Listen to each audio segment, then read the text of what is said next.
నమస్తే, welcome to editor analysis. జోగి కుటుంబ వ్యవహారం అండి రోజుకో మలుపు తిరుగుతున్నది. నిన్నే మనం మాట్లాడుకున్నాం. జోగి రమేష్ పాపం చాలా ఆవేదన వ్యక్తం చేస్తున్నారు. సరే, ఏదైనా లోపాలు ఇబ్బందులు ఆ కుటుంబంలో ఉంటే దాన్ని ఏదో బహిరంగంగా చేసి ప్రపంచంలో ఎక్కడా లేనటువంటిగా ఒకరిని కారణం చేయడం మంచిది కాదు. సో కర్మ రిపీట్స్ అంటారు చూసారా. ఒకప్పుడు మనం ఏమేమి అన్నామో ఈ కాలంలో ఇప్పుడే అనిపించిపోతామంట. సరే, నేను విఫలంగా చెప్పాను. సరే, ఇప్పుడు ఆ విషయం మళ్ళీ ప్రస్తావన అనేది. కానీ ఇప్పుడు ఏమైంది, ఇప్పటి వరకు కూడా సైలెంట్గా బాహ్య ప్రపంచానికి వెలుగులోకి రాకుండా మాట్లాడకుండా ఉన్న మేఘన గల విప్పారు. సుదీర్ఘమైన మీడియా సమావేశం పెట్టారు. అసలు నిన్న ఆయన ఎందుకు పెట్టినట్టు, మళ్ళీ ఈవిడ్ని ఎందుకు అందులోకి లాగినట్టు, ఏవైనా ఉంటే లోపాలో ఇబ్బందులో ఇంకొకటో లేకపోతే వేరే అంశాలు ఉంటే వాళ్ళు సెటరేట్ చేసుకుంటే సరిపోద్ది. అది చేయలేదు. ఇక్కడ మీడియాలకు వచ్చి మాట్లాడుకుంటున్నారు. ఆవిడేమంటుంది, రచ్చకెక్కిన ఫ్యామిలీ పంచాయతీ. అది మొదటి నుంచి మనం అనుకుంటున్నాం. విపరీతంగా ట్రోల్ అవుతున్నది. ఇది కొడుక్కి సమస్య ఉందని ముందే తెలిసిందే నన్ను బలిపోషం చేశారు. దీనికి ఎవరు సమాధానం చెప్పాలి? నెక్స్ట్ ఆవిడని ఏదో చాలా చిత్రహింసలు పెట్టారంట. చంపేస్తారా? ఆయనేమో గోరుముద్దలు పెట్టి కూతురులా చూసుకున్నాం అంటున్నారు. గోరుముద్దలు పెట్టలేదు, నాకు విషం ముద్దలు పెట్టావని ఆవిడ అంటది. అసలు ఎటువైపు తీసుకువెళ్తున్నారు రాజకీయాల్ని? సరే, ఆయన ఏమంటాడు, ఇది రాజకీయ రంగు పులుముతున్నారు, వసంత కృష్ణ ప్రసాద్ని వెళ్ళి ఆవిడ కలిసింది అంటున్నారు. ఈవిడేమంటున్నది, నీ దగ్గర ఒక వీడియో ఉన్నదేమో మామ, కృష్ణప్రసాద్ దగ్గర గారికి నేను చాలాసార్లు వెళ్ళాను, నా గోడ ఎవరెవరు చెప్పుకోవాలి కదా. అప్పుడు మీ ఇంట్లో సమస్యను, మన ఇంట్లో ఒక సమస్య ఉందండి, అది మనం తీర్చకపోతే ఎవరు తీర్చాలి? ఖచ్చితంగా పక్కింటి దగ్గరికి వెళ్తారు, లేకపోతే ఇంకోటి దగ్గరికి వెళ్ళి ఆశ్రయిస్తారు, లేకపోతే ఎవరో పెద్ద మనుషుల దగ్గరికి వెళ్తారు. వసంత కృష్ణ ప్రసాద్ గారి దగ్గరికే కాదట, సజ్జల రామకృష్ణారెడ్డి గారి దగ్గర కూడా ఆవిడ వెళ్ళేమని చెప్తున్నది. ఆయన కూడా కలిసేమని చెప్తున్నది. జగనన్న దగ్గరికి కూడా వెళ్ళడానికి మేము ట్రై చేసామని చెప్తున్నది జోగి రమేష్ గారు. ఎందుకు వచ్చింది ఇది? ఎందుకు వెళ్ళాల్సి వచ్చింది ఆవిడ? మనం సాల్వ్ చేయలేదు, మనం పట్టించుకోలేదు దాన్ని, అంశాన్ని. ఇదే కదా ఆవిడ అదే ఆవేదన. ఇంతవరకు రావడానికి కారణం ఏంటండి? మీరు కదా. 2 నెలల్లోనే డైవర్స్ చేసేద్దామని చెప్పి కోర్టును ఆశ్రయించారట. అదేంటి, అదేమి తత్వం? 2 నెలల్లో డైవర్స్. ఆ పిల్లల వయసు ఎంత, ఆవిడ జీవితం ఎంత, మీ అబ్బాయి వయసు ఏంటి, మీ అబ్బాయి జీవితం ఏంటి? అదనపు కట్నం కోసం మరి మీ భార్య గారు ఆవిడేదో వేధించారని చెప్తున్నారు. ఇవన్నీ ఎందుకు బయటికి రావాలి? ఒకటే పాయింట్ అండి ఇందులోని. మీరు పెద్దలు కూర్చుని మీ ఇంట్లో గుట్టుని మీరు తలుపులు బార్లా తెరిచి బయటకు వదిలారు. ఎవ్వరు మీ తలుపులు తట్టలేదే. ఏ మీడియా వాళ్ళ మీరు తలుపులు తట్టారా? జోగి రమేష్ గారి ఇంట్లో ఏమున్నదని డోర్ చూసారా? ఎవరైనా సీసీ కెమెరాలో పెట్టారా? సీక్రెట్ ఆపరేషన్లు చేశారా? ఏమీ లేదే. మీ అంతటి మీరే కదా స్వయంకృతాపరాధం అంటారు చూసారా, అది చేసుకున్నారు మీరు. ఎవరు చేశారు దీన్ని? ఎవరిని నిందిస్తారు మీరు? మీ ఇంట్లో అలా జరగకూడదు. నేను ఇప్పటికీ చెప్తున్నాను, మీ ఇంట్లో కాదండి, ఏ ఇంట్లోనే అలా జరగకూడదు. బోల్డ్ జీవితం ఉన్నది అతనికి. మీ రాజకీయ వారసుడిగా కూడా వస్తాడు అతను, ఖచ్చితంగా తీసుకొస్తారు. కాబట్టి రాజకీయ నాయకులకి అందరికీ ఇంకా అదే ఉంటుంటుంది. కాబట్టి మొదటి నుంచి రాజకీయ వారసుడిగా వస్తుంటాడు. బోల్డ్ భవిష్యత్తు ఉన్నది కదా. ఆ పిల్లడి జీవితాన్ని ఎందుకు నాశనం చేశారు? అతనే అడుగుతున్నాడు కదా. ఇది ఎవరైనా పుట్టించారా? ఏ వీడియో అది? నాకు వద్దంటే నువ్వు విన్నావు కాదు, నా జీవితాన్ని నాశనం చేసేవని, ఆవిడ నాశనం చేసేవని, మీ అబ్బాయి నాశనం చేసేవని, మీరేమోని అందరి మీద పడతారు, బయట వాళ్ళు ఎవరో ఏదో చేసినట్టుగా. అసలు ఎందుకు తీసుకొచ్చారు ఈ అంశాన్ని బయటికి? ఎలా పొక్కింది ఇది? మీరు కూర్చుని మాట్లాడుకుంటే అయిపోను కదా. వసంత కృష్ణ ప్రసాద్ ఎక్కడి నుంచి వచ్చారు, లోకేష్ గారు ఎక్కడి నుంచి వచ్చారు, చంద్రబాబు నాయుడు గారు ఎక్కడి నుంచి వచ్చారు, ఇంకా ముందుకెళ్తే పవన్ కళ్యాణ్ గారు ఎక్కడి నుంచి వచ్చారు? వాళ్ళు వెళ్ళేం కుటుంబం ఉన్నదా? ఏం కాదు కదా. సజ్జల రామకృష్ణారెడ్డి దగ్గరికి వెళ్ళినప్పుడన్నా మీరు జాగ్రత్త పడాలి కదా. వసంత కృష్ణ ప్రసాద్ దగ్గరికి వెళ్ళినప్పుడన్నా మీరు దాన్ని సాల్వ్ చేసుకోవాలి కదా. ఏమీ చేసుకోకుండా నిన్న మీరు వచ్చి మీడియాలో మాట్లాడుతుంటే ఆవిడ ఈరోజు వచ్చి ఆవిడ మాట్లాడుతున్నది. ఎన్ని అంశాలు తీసుకొచ్చింది ఆవిడ? 1, 2 కాదు కదా, మొత్తం జరిగిందంతా చెప్పేసింది. ఇంకా చాలా వీడియోలు ఉన్నాయి, ఇవేమి ఒకటే కాదు, అవన్నీ కూడా నేను వెలుగులో తీసుకొస్తానంటాడు. ఎందుకు వచ్చింది ఇదంతా? అసలు ఆ పెళ్లి చేయనేలా, వాళ్ళిద్దరి మధ్యన సఖ్యత లేదని చెప్పనేలా, అసలు విషయం ఎక్కడున్నదో అది దాయనేలా, ఈ పరిస్థితి తెచ్చుకోనేలా?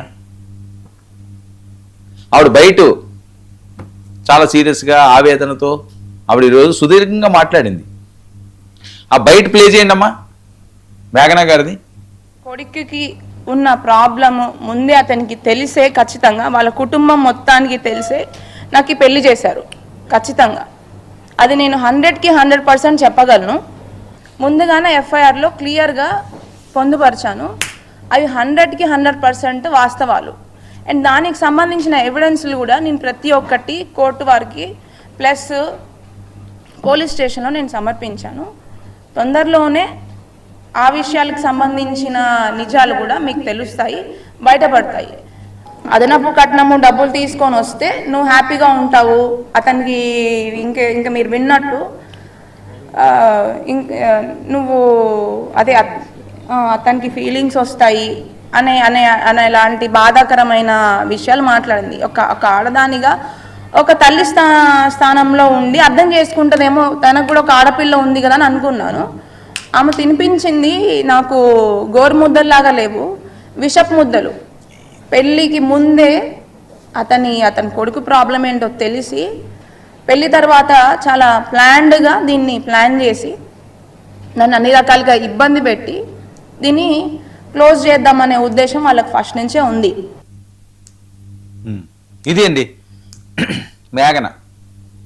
ఇప్పుడు ఎవరిని నిందించాలి, ఎవరి గురించి మాట్లాడాలి, ఏం మాట్లాడాలి? అదనపు కట్నం తీసుకొస్తే ఇప్పుడు ఆవిడ చెప్పిన మాటలే కదా, ఇంక మాట్లాడకుండా ఎలా ఉంటారు? ఏ మీడియానా మాట్లాడకుండా ఎలా ఉంటారు? మీరు మాట్లాడకుండా ఉంటారా? వేరే వాళ్ళు ఎవరైనా ఈ రకంగా మీ అపోజిషన్ పొలిటీషియన్ వాళ్ళు అది ఇంకోరు అనుకుంటూ ఉంటే వాళ్ళ గురించి మాట్లాడతాం. ఎవరిని మోయాల్సిన అవసరం అయితే మాకు లేదు. ఖచ్చితంగా వాళ్ళ గురించి మాట్లాడతాం, మాట్లాడాం కూడా, మాట్లాడిన సందర్భాలు కూడా ఉన్నాయి. ఎవరు ఏం తప్పు చేస్తారో, ఎవరు ఏం జరుగుతుందో దాని మీద కలం విప్పుతాం.